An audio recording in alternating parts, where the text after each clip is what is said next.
What's good? It's your boy Fanon. All right, man. I'm gonna talk about Manny Pacquiao and Bob Arum. This is a saga that I've been watching for several years, but I've been doing videos about since right after the Manny Pacquiao versus Jeff Horn fight, where Manny Pacquiao, first started talking about him not being with Bob Arum and his contract being up with Bob Arum. And all of that drama, man, and he's basically saying the same thing, man. And he keeps saying the same thing. This time he went to Twitter to front on Bob, like, just, hey, look, man, nobody has the right to negotiate on my behalf.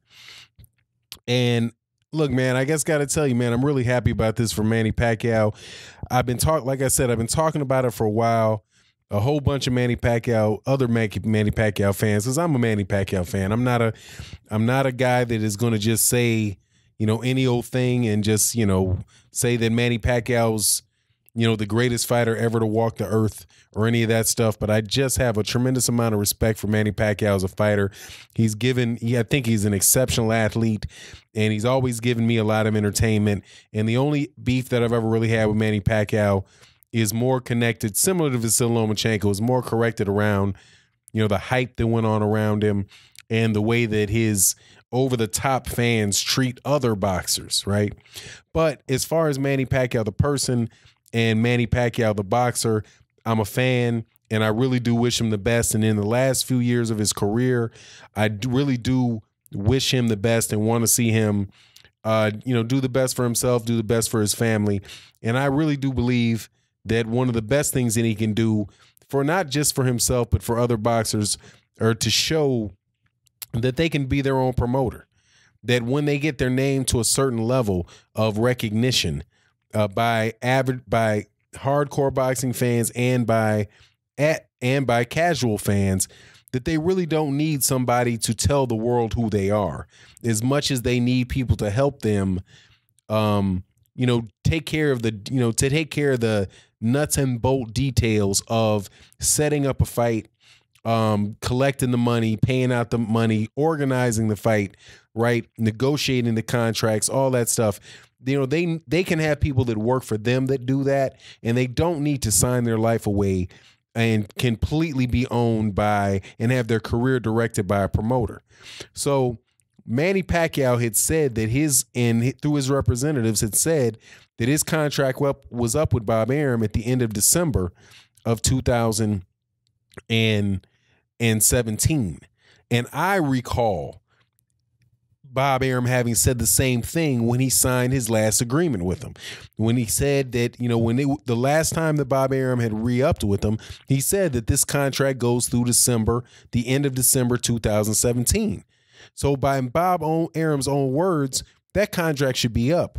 But he does not seem as if he wants to give him up, and he keeps saying things that lead people to believe that Bob Arum is still his promoter, right? So I'll just go through the article real quick and talk about it. It said, prior to the fight, Pacquiao stated in several interviews that he was a promotional free agent and no longer being handled by longtime promoter Bob Arum of Top Rank. Arum recently stated that he retains certain rights in connection with Pacquiao. Now, what certain rights means, I don't know. He's probably going to try to say that he has the right to his fights in the United States, or to, whatever he can do to try to get Manny Pacquiao to stay with him, have Manny Pacquiao fight his fighters, make sure that he gets some type of paycheck out of Manny Pacquiao, because right now Bob Arum and Top Rank is very hurting. They don't have a fighter, one of the big draws in boxing. He has two very, very good fighters who are, in the top 5 pound for one. I think is number 1 pound for pound in Terrence Crawford, and I might give number 2 to Vasily Lomachenko in that, that pound for pound type of argument. But two very, very solid fighters, but not fighters who are, that have that crossover appeal to casual fans that a Manny Pacquiao does. In fact, globally, I don't think that there's anybody that's an active fighter right now that does.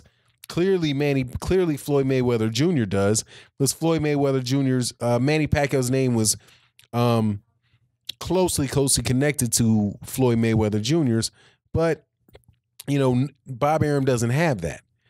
What Manny Pacquiao said on his social media, and I'm not sure which one it was, but it's in this article, says, I, through through MP Promotions, will be handling any and all negotiations for my next bout. Nobody is authorized to speak on my behalf. You know my number. Call me. Right? And how much more direct can you be? But Bob Arum was out there before the lead up to the Lucas Matisse fight, just doing everything he could to lead people to believe that the fight wasn't going to go through, right? And now it comes out that a reason that there was some delay and stuff had something to do with Manny Pacquiao having a minor heart issue. And, the fight, there was a chance that the fight might not have gone through because of Manny Pacquiao's heart issue. Some people are throwing shade on that, right? Saying that, it's an excuse for one thing or the other. I don't get why somebody would need why he would need an excuse for winning a fight.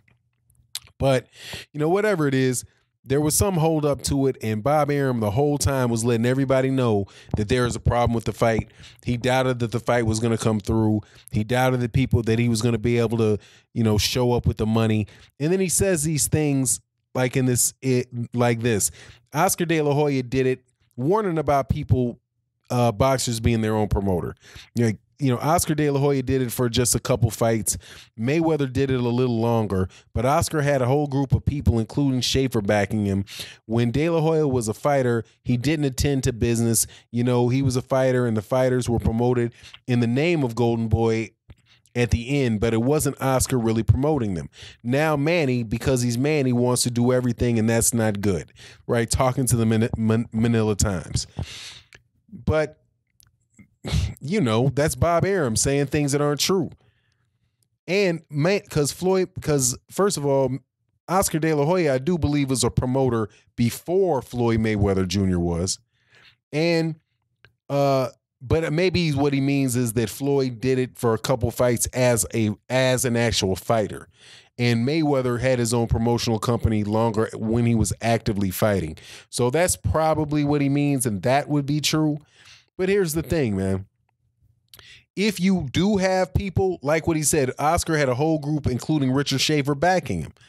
Why can't Manny Pacquiao have people behind him?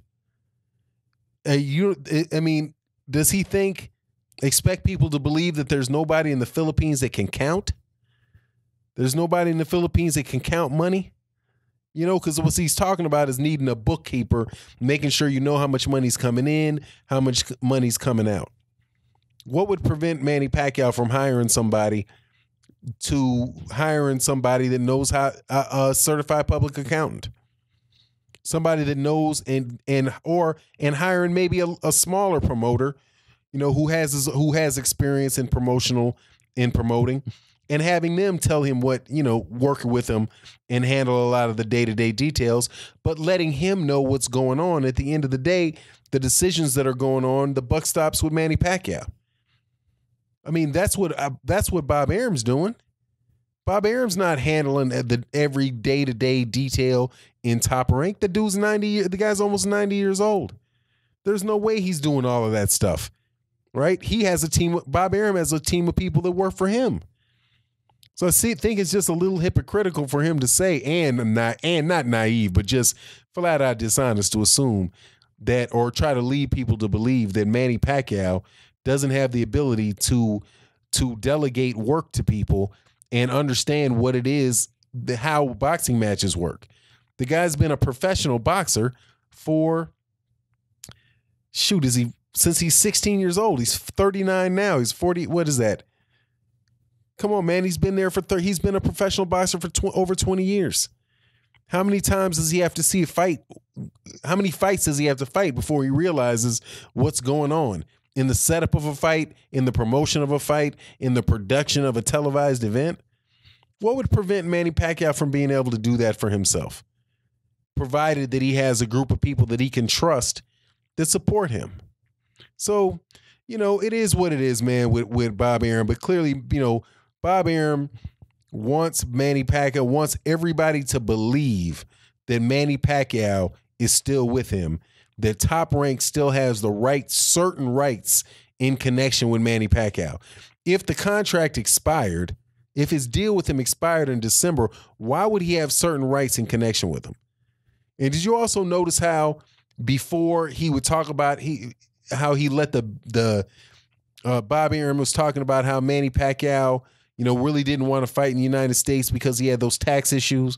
But as soon as he knocked out Luis Ortiz in a fight where he looked very good, got his first knockout in 9 years since Miguel Cotto, and he looked good in the fight, and there could be some excitement around him. How all of a sudden, the tax problems aren't that big a deal. He could work that out. Well, first of all, Bob Arum, what were you doing talking about that to people anyway? And why was Bob Arum telling everybody about the fight not happening? Every article that I heard when somebody was mentioned that had Bob Arum's quotes in it. So obviously Manny Pacquiao is, tired of the dude. And I've made other videos about this.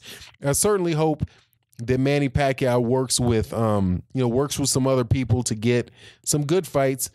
I'm kind of with Nacho Beristain, the trainer for Juan Wilma Marquez out of Mexico, when he says, look, man, Manny Pacquiao needs to stay away from, think twice about fighting Terrence Crawford or Lomachenko. And this is why I would say, not just because those guys are younger, in their prime, great boxers, but also because Bob Arum's involved in it. And the last time he fought on a Bob Arum card, he got screwed, or at least he believes he got screwed. And the dude set up all kind of stuff to make it very difficult. I think he did all he could to set up Manny Pacquiao in that Jeff Horn fight. And even if I'm wrong, shoot, it's not above him to do it the next time. Manny Pacquiao ain't gonna get a decision on a top ranked card against Lomachenko or Terrence Crawford. I don't think he can beat Terrence Crawford, period. So that doesn't matter. I think that's just out the window. But regardless, I think Manny Pacquiao needs to be smarter about for the next 2 or 3 fights that he's gonna have. And the smartest thing that he could do is say what he said right here. I, through MP Promotions, will be handling any and all negotiations for my next fight. Nobody is authorized to speak on my behalf. You know my number. Call me. So if you want me to fight your guy, you call me. Do not call Bob Arum. Do not involve Bob Arum in my stuff, because this dude is causing me all kind of problems. Anyway, it is what it is. Again, man, congratulations to Manny Pacquiao on his win.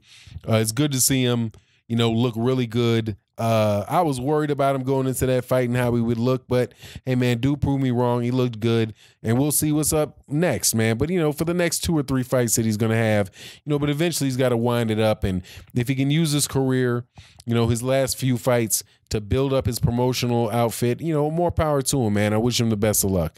And part of the best of luck is kicking Bob Arum to the corner, and on top of it, keeping Freddie Roach kicked to the corner, because both those dudes were tripping on him before the fight started. But when he looked good, everybody, Freddie Roach was proud of Boo Boy. What a great job. Before the fight, though, he was ratting on Manny Pacquiao and telling everybody he had a hurt shoulder that he didn't he didn't rehab right. So anyway, it is what it is. And with that, I'm out. Peace.